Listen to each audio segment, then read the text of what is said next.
Angayan ba nga ihatag nato ang atong ikapulo o ang atong tithes diha sa Ginoo? Well, in the first place, mga igsuon, sayop na nga pangutana. Kaya ang tinuod, ang tithes o ang ikapulo, dili na atoa. Sa Ginoo na. So, dili nato ihatag, kundi ibalik nato sa tinuod nga tagiya. Okay? Ang Biblia nag-ingon nga dad-a ang inyong ikapulo. Kay dad-a ang tithes sa Ginoo.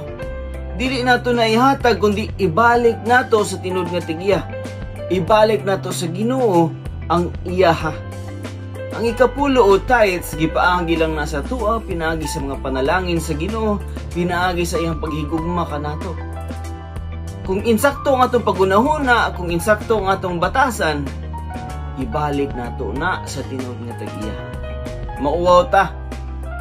Maulaw ta kung dili nato na ibalik sa tinuod nga tagiya, kay dili man nato wala tay katungod nga ihatag na, pero dapat lang nga ibalik nato sa tinuod nga tagiya.